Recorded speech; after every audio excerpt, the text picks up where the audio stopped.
أعوذ بالله من الشيطان الرجيم. بسم الله الرحمن الرحيم. دما قدرمنو مؤمنو ورونو ډیر کوشش وکړئ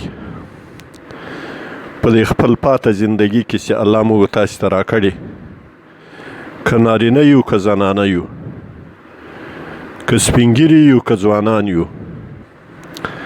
چې د الله جل جلاله له راکړیو نعمتو ګټه واخلو. الله پاک موږ تاسو ته ډیر نعمتونه راکړي. یو نعمت له نعمتو د الله چې بې پایانه نعمت ده، هغه نعمت د قرآن ده او د ایمان په قرآن باندې ده.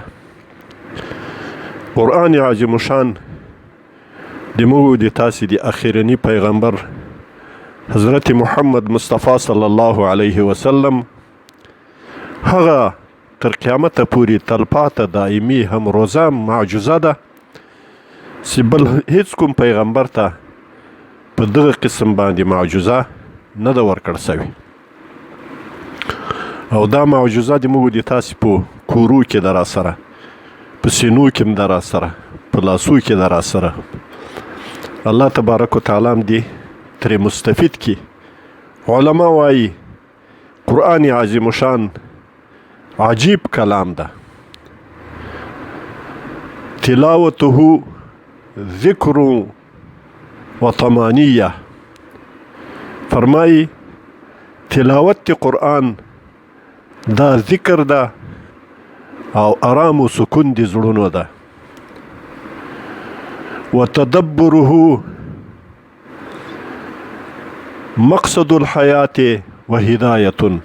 او تدبر فهم د قرآن، سوچ کول په قرآن کې، زده کول د قرآن، په معنی و باندې ځان پوه کول د قرآن، ترجمه د قرآن، تفسیر د قرآن، مطالب د قرآن زده کول، دا مقصد د حیات انسانی او د حیات د ثقلینو ده. او بل هدایت ته، د هغې لارې هدایت ته چې الله په سورة فاتحه کې موږ ته مقرر کړی ده، ښودلی ده چې تاسې دا هدایت غواړئ. اهدنا الصراط المستقیم. صراط مستقیم ته ښودنه کوي. د صراط مستقیم لپاره هدایت ته دا څه شی؟ د قرآن تدبر، مفهوم، ترجمه او تفسیر. او استماعه رحمة وعبادة صامتة. او ارویدل د قرآن، غوږ نیول د قرآن تلاوت ته، سواییم بل څوک او په معنا که پوهیږم نور پوهیږي. مثلا زه نه پوهیږم خو غوږ مې ورته نیولی، الفاظو تلاوت د قرآن عظیم شان اروم، نو په دې کې څه فایده ده؟ دا څه شی ده؟ علما فرمایي چې استماعه ارویدل د قرآن، واییم بل څوک، خالی غوږ نیول قرآن عظیم شان ته، دا رحمت ته. رحمت ته مهربانی د الله ده، رحم د الله کیږي په هغه انسان ارویدونکي انسان باندې. فاذا قرئ القرآن فاستمعوا له وانصتوا لعلكم ترحمون. الله وایي چې کله قرآن عظیم شان لوستل کیږي، غوږ ورته نیسئ، خاموش پاته کیږئ، ښایي چې په تاسې باندې رحم وسي. د الله رحم چې په چا وسو، د هغه دپاره نو نور هیڅ مشکل پاته نه ده، هغه به په هر څه کې کامیابه وي. نو ارویدل د قرآن کریم دا رحمت ته.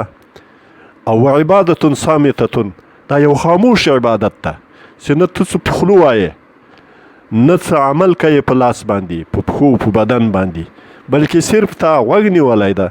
نو دا یو خاموش عبادت ته. دا ارویدا مامور به ده.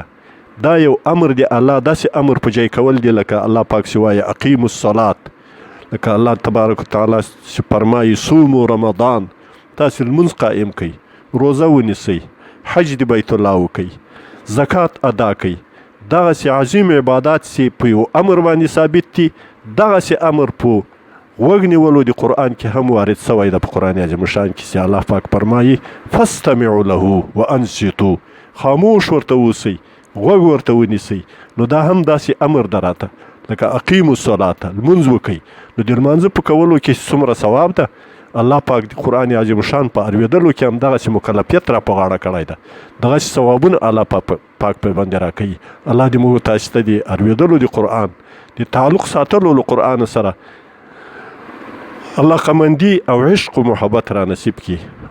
اقول قولي هذا استغفر الله لي ولكم ولجميع المؤمنين والمؤمنات والمسلمين.